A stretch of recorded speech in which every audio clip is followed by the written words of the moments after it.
Saya nih Kak, mengaku merasa terteror.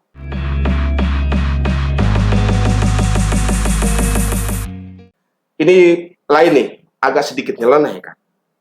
Saya sebagai orang yang sedikit besarnya berkecimpung di wilayah seni dan budaya Kak, melihat gambar-gambar yang muncul sekarang nih Kak. Artinya baligo-baligo, para kontestan baligo-baligo yang ada di sini.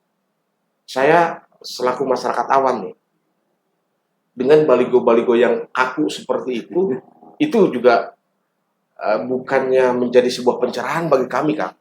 Tapi itu sebuah teror gitu. Apalagi yang mengada-ngada.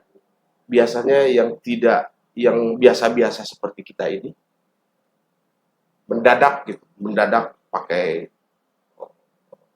senyum lah, yang biasanya jarang senyum dan ternyata dipaksakan di sini mah. Terus yang biasanya tidak pakai kopea, yang biasanya kita ngomong wah bercanda dan sebagainya, terus cowong dalam istilah Sunda mah. Nah tiba-tiba jadi alim seperti orang suci gitu Kak. Dan saya melihat bahwa ini juga mengganggu sebetulnya.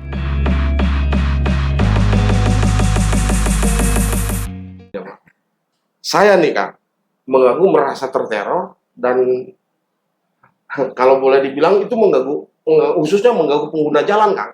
Banyak lah yang dengan baligo-baligo itu banyak juga yang tiba-tiba kecelakaan gara-gara baligo ini agak lain Kang.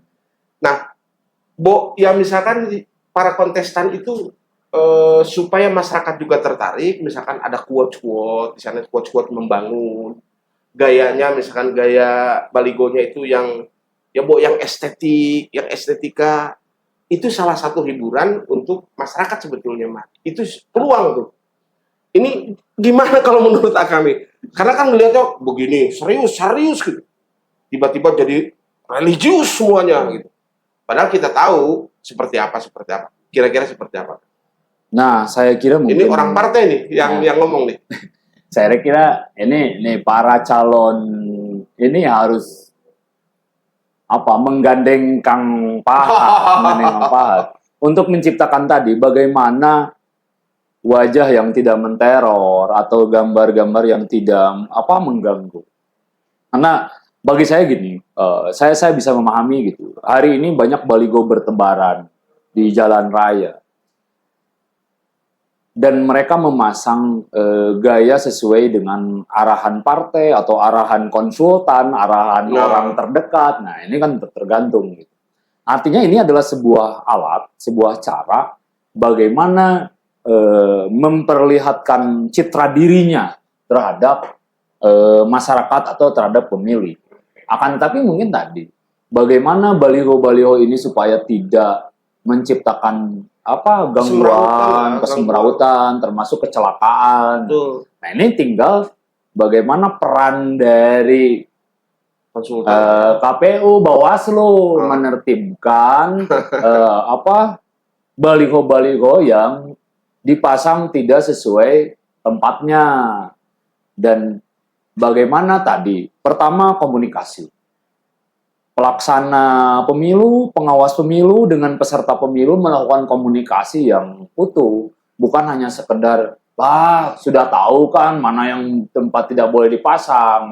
Artinya bagaimana tadi tujuannya ini menciptakan keteraturan, menciptakan keindahan kota. Jangan sampai dalam pelaksanaannya ini malah tidak teratur dan tidak indah. Bagaimana komunikasi yang efektif, kontinu dilakukan oleh panitia pemilu, pengawas pemilu, dan peserta pemilu. Terus gambarkan daerah-daerah yang tidak boleh dipasang APK. Dan pemasangan APK harus benar-benar sesuai dengan sebagaimana mestinya. Tidak misalkan ke tiup angin, jatuh, menimpa orang, menimpa pengguna jalan. Terus jangan sampai memaku pohon-pohon gitu ya. Banyak kan pohon-pohon kan itu juga tidak bagus. Jadi kan instansi ini mempunyai tugas dan pokoknya masing-masing. Misalkan Bawaslu merekomendasikan kepada Pol PP untuk dilakukan penertiban yang mengeksekusi ada Pol PP. Nah, tapi kan sebetulnya kita bisa ngumpul, bisa ngobrol, bisa komunikasi sebelum ada tindakan. Bagaimana komunikasi efektif tadi instansi-instansi yang terkait dengan kepemiluan ngobrol bareng lah dengan peserta pemilu, dengan para calon pemimpin wali kota. Jangan sampai begini, dia memasang dirinya di baligo, menjadi calon figur pemimpin di kota itu, tetapi tidak memperlihatkan bahwa ini benar-benar seorang calon pemimpin dengan cara memasang baligo di mana saja, di pohon, di paku. Nah ini kan sudah tidak memperlihatkan keseriusan bahwa dia mau menjadi seorang pemimpin. Nah masyarakat dari sana pun masyarakat harus mulai berpikir, menganalisa. Oh iya mah kieu. Berarti lah menjadi pemimpin dia bakal jorok. Gimana awalnya? Minimal standarnya juga gitulah, Kang gitu. Ya. Dan ini kan di kelompok-kelompok kita itu menganggap bahwa itu sampah visual, Kang. Karena memang tadi mungkin ya kesemrawutannya dipasang di mana saja, tiba-tiba misalkan ada yang jatuh tidak tidak diperbaiki, terus pohon-pohon dirusak dan sebagainya. Nah kira-kira nih Kang Farid, persoalan media dalam kancah ini, karena apapun alasannya bahwa ini adalah kan pesta rakyat ya, pesta rakyat dan segala elemen itu rakyat harus ikut andil dalam hal ini. Nah peran media sebetulnya kalau menurut saya nih, peran media itu sebetulnya andilnya sangat besar sekali. Betul. Di wilayah ini. Salah satunya mungkin pencerahan dan sebagainya. Kira-kira yang agak sedikit ini media, posisi media dalam kontestasi ini atau dalam menghadapi pilkada sekarang seperti apa? Karena berbicara media ini sangat banyak sekali ya kan. Ada media sosial, termasuk tadi baligo pun adalah media menggambarkan citra diri, tapi jangan sampai menggambarkan citra diri malah merusak citra dirinya sendiri gitu dengan salah memasang gitu. Nah, ini menarik pembahasan soal media. Karena untuk menaikkan elektabilitas ini butuh media. Nah, tetapi mungkin berbicara persoalan media, ini saya flashback lagi ke pemahaman masyarakat terhadap politik. Banyak kan masyarakat ketika ditanya tentang politik, tentang partai, rata-rata menjawab politik itu kotor, politik itu jijik, politik itu rujit. Walaupun sebetulnya kehidupan kita ini tidak bisa dilepas dari politik. Betul. Sepakat ya. Kenapa masyarakat menjadi pragmatis? Karena tadi pemahaman masyarakatnya terhadap politik ini seperti itu, jijik, kotor. Kenapa masyarakat bisa mempunyai pemahaman seperti itu? Nah ini salah satunya ada peran media juga, Kang. Nah saya mau tanya ke Kang Pahat, pernah nggak Kang Pahat melihat di televisi tentang berita kegembiraan dari para pelaku politik? Pernah nggak misal? Kalau saya secara pribadi saya belum melihat media memperlihatkan kegembiraan. Rata-rata yang diperlihatkan ini satu, korupsi, para politisi korupsi, terus menyalahgunakan wewenang dan lain-lain. Secara tidak sadar, benak masyarakat ini terus dicocoki sama berita-berita kotor, berita-berita negatif tentang politik. Bahkan tadi oknum politisi. Akhirnya masyarakatnya berpandangan tadi politik kotor, politik jijik, politik rujit. Karena mereka dijejali oleh informasi yang negatif-negatifnya saja. Padahal berita baiknya banyak. Tetapi saya pun tidak menyalahkan media. Karena ada peribahasa bagi media ini adalah bad news is good news.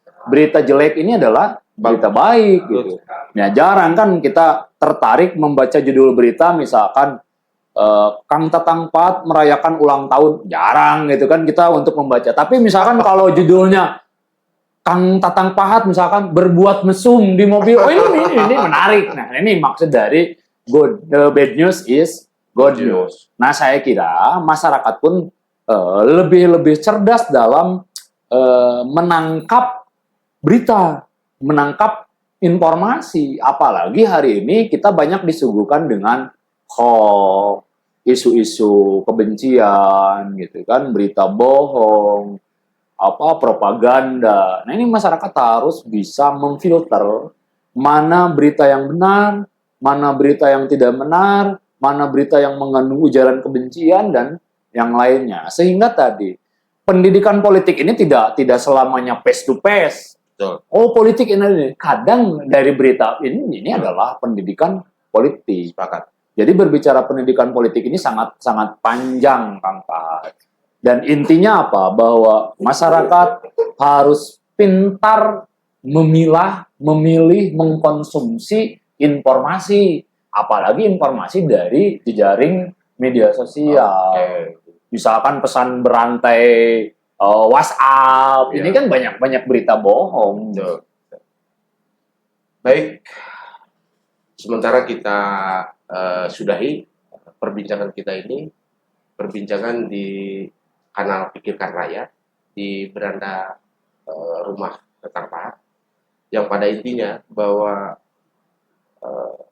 pesta demokrasi itu dari segala elemen itu harus punya andil. Ya. Dari media, dari organisasi-organisasi, dari legislatif, eksekutif, terkhusus mungkin bagi panitia seperti KPU dan jajaran. Ya. Baik. Tambahan mungkin Kang, saya ingin ini harapan. Dulu ketika kecil saya ada jingle pemilu gitu.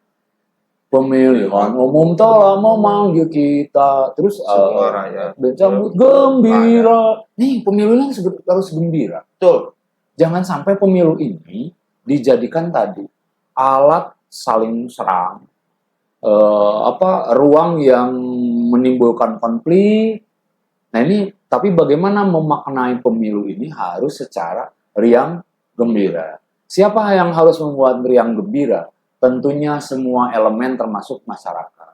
Dan ditambah lagi, saya berharap bahwa partisipasi politik masyarakat ini tidak hanya diukur dari seberapa besar masyarakat datang ke TPS, tetapi diukur dari seberapa besar masyarakat mengikuti rangkaian tahapan pemilu dari mulai pendaftaran peserta pemilu sampai dengan penetapan hasil pemenang pemilu. Jadi rakyat ini tidak seperti bebek pada tanggal sekian digiring semuanya ke TPS, dipaksa untuk memilih, setelah itu mereka dikembalikan ke aktivitasnya masing-masing. Tapi saya berharap masyarakat diajak untuk mengikuti seluruh tahapan pemilu. Sehingga masyarakat ini bisa berpandangan bahwa, oh pemilu ini begini loh. Pasca memilih ini saya harus begini. Mengawal pilihannya, hasil pilihannya. Jadi, pemerintahan yang baik, negara yang baik, tercipta dari hasil pemilu yang baik pula. Ketika pemilunya tidak baik, maka akan menghasilkan pemerintahan yang tidak baik. Itu Kang. Oke. Closing yang sangat luar biasa. Sampai berjumpa lagi di beranda rumah Tetang Pahat selanjutnya. Assalamualaikum warahmatullahi wabarakatuh.